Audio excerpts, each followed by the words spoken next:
What's up, everybody? It's the Saints Hub back with another video. A couple things I want to say before the video starts. Number one, thank you guys so much for the insane amount of support on the last video. I think now it's at 1,080 views, which is an insane amount of views. Never thought I'd hit that 1K mark this early in my YouTube journey, career, I don't know what to call it, but that video has literally changed my channel, changed my outlook on YouTube, and really it's been a blessing. So thank you all. Number two, if I seem a bit tired, it's 3:30 a.m. I procrastinated this video enough, thought I'd finally do it. And number three, I have an upcoming video idea that I want you guys to be featured in. It's called Saints Hot Takes.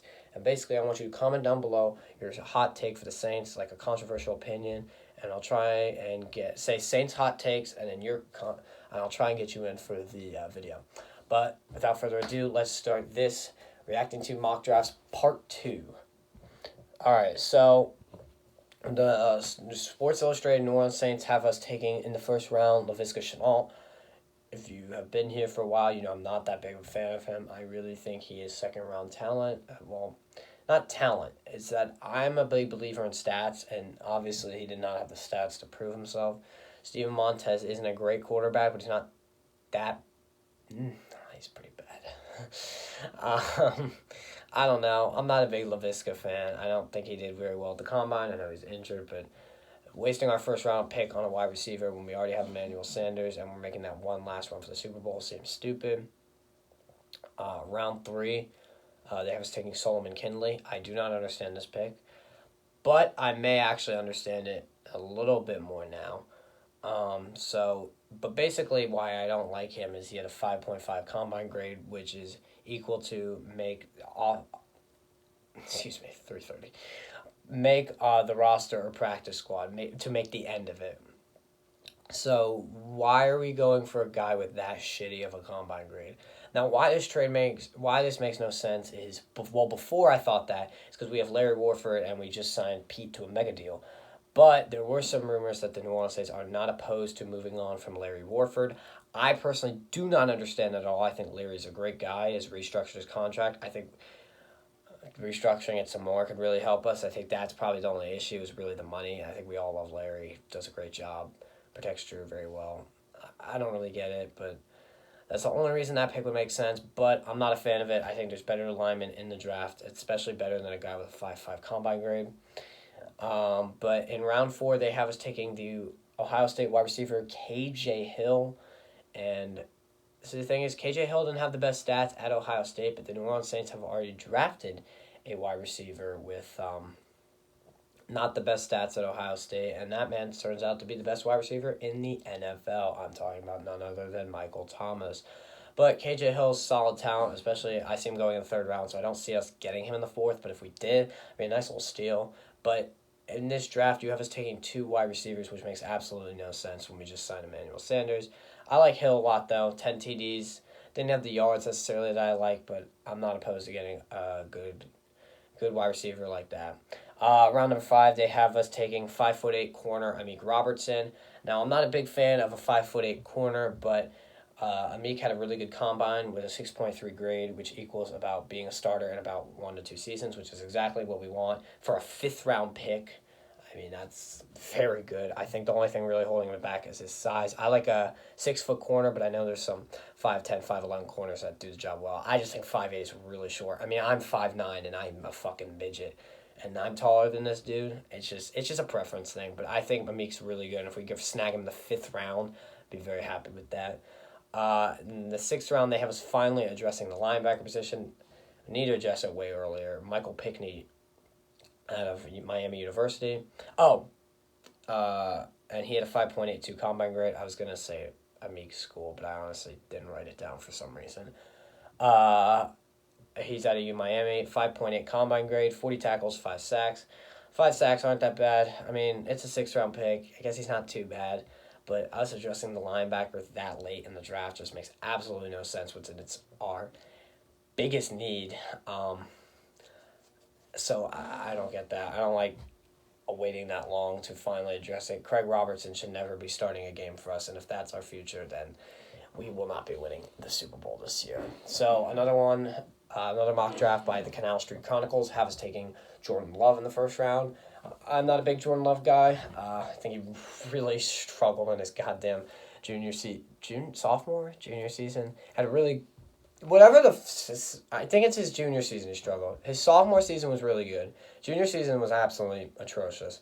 There was some coaching difficulties at Utah State. I'm aware, but I don't know. I like this pick a little better than drafting receiver because at least it lets us know that we are done with Taysom Hill for the future. Because I'm not a big believer in Taysom to be our starting quarterback, but I would rather draft the linebacker once again. But I think there's better second-round quarterbacks that we could get, like Jacob Eason or Jalen Hurts. You all know me and Jalen Hurts. But, yeah. Next, they have us taking, in the third round, Van Jefferson, wide receiver out of Florida. Absolutely fucking love this guy. 6.27 combine grade, 6'2", 657 yards, 6 TDs. They didn't have the best quarterback, so it's another thing like Laviska. The stats don't show it. But, see, this time, his combine was good, and we'd be getting him in the third round. I love his 6'2" frame. I think he'd be a great addition to the team and could really develop into something and probably day one give Traquan a run for his money. In round 4, they have us taking Appalachian State linebacker Akeem Davis Gaither. It's Gaither. Don't know how to say. I could not get much on it. He didn't participate much at the combine, but he had a 6.1 grade, 49 solo tackles, 5 sacks, a pick, and 101 total tackles. I'm not opposed to this pick because I think Akeem is a solid player. But once again, it's a little late to be addressing linebacker. But if we get a player like that in the 4th round who had 100 tackles, very fine with that. I think he can develop into something. 6.1 combine grade.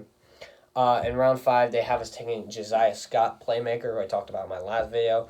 One forced fumble, 3 picks, 7 pass deflections this year.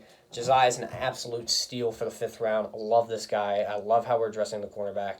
And he's a playmaker. I'm a really big fan. In round 6, they have us taking, I didn't have the college written down, but UCLA tight end Devin Asiasi, Asiasi.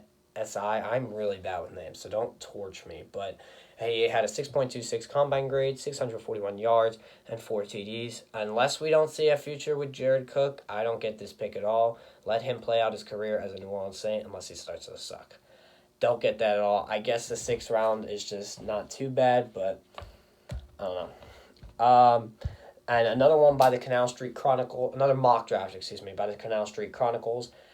This one has a trade. In round 1, they have us doing what I would do, and that is selecting linebacker Kenneth Murray, absolute dog. I've raved about him in my last 2 videos, so if you want to hear more about Kenneth Murray, go click those.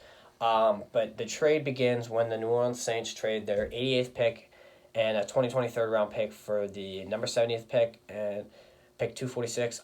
I don't see the Dolphins doing this because the Dolphins want help this year, and it seems like they're going into winning now as a franchise with all the signings. And I think Brian Flores actually is a great coach, but nonetheless the point. And with that, they see us drafting Brandon Ayuk. I'd love to take Brandon Ayuk that late, but I doubt that shit's happening. But if we got Brandon Ayuk that late, that is an absolute steal. Definitely, I would honestly start him over Traquan at this point. He has a much promising future. Really could develop under Sanders as a veteran and then be our wide receiver 2 of the future. Absolutely love it. I'd love if we traded up for a receiver after getting a linebacker or a quarterback. In round 4, they have us taking Calvin Throckmorton, Oregon. So, this is why combine grades sometimes confuse me. He had a 5.8 combine grade, which equals backup or special teamer. But the thing is, the man only allowed 1 sack in 2,797 snaps, which is absolutely insane. And I'm a believer in the combine, but I don't know what happened there to where that talent didn't get showcased. I mean, if we're grabbing a guy in the 4th round that allows 1 sack in 2,000 some snaps, by all means, take him. That is a steal, especially, if we don't see the future with Larry Warford for some stupid reason. I'd absolutely love him, give us some good depth. I don't totally get it because we have Nick Easton, but as of now, it looks like we're looking to trade Warford and move on from that contract. Round 5, they have us taking defensive lineman Laurel Murchison of North Carolina State, 5.97 combine grade. Here in the team's Kerry Brubaker Award for Defensive Lineman of the Year, as well as the Alpha Wolf Rising Award, which is given to the most improved player. He had 7 sacks, 4 solo tackles. Don't really get this at all, I'll be 100% honest. I don't think we need D-line left. D-line depth, I think we have a very solid D-line. We're going to have to pay Sheldon. I don't know, when do we have to pay Sheldon? Oh my God, I don't know, but we have a great D-line. I think there's bigger needs, and especially, I don't know. I'm not a fan of it. But he's not a bad player. I mean, I like to see that he's improved a lot, and he was the best D lineman on his team. 7 sacks is pretty good. So I'm not opposed to it, but I just don't get it. Number 6, they have us taking FSU corner Lavonta Taylor. What I got on him was he is a good coverage corner, and a lot of people were saying this man was snubbed because he did not get a combine invite. All right, so stupid phone, 10% warning. We only have one more one to go over, and that is Pro Football Network's mock draft. And in round 1, they have us taking Jordan Love. Already talked about him. I'm not going to go into detail again. Round 3, they somehow have us falling. They somehow have Bryce Hall falling to us, Virginia corner. If you haven't heard, this dude's a beast. 6.3 combine grade. He's a beast. If he fucking falls to us in the 3rd round, I'll be jumping for joy at him, wherever I'm watching, because that's an absolute steal. He'll be a corner of the future. I don't ever see him. I think he'll be a 1st or 2nd round player. Don't see him coming to us, but man can only hope. In round 4, they have us taking Davion Taylor at a Colorado linebacker. He had a 6.1 combine grade, and that's not bad, but I would rather us address it earlier, but he's not a bad player. For some reason, I don't have stats written down. But yeah, I don't know why I don't. It's late at night, I'll be honest. Round 5, we have Antonio Gandy Golden, wide receiver out of Liberty. This pick makes absolutely no sense. No. Let me get this straight. Him falling to us makes absolutely no sense.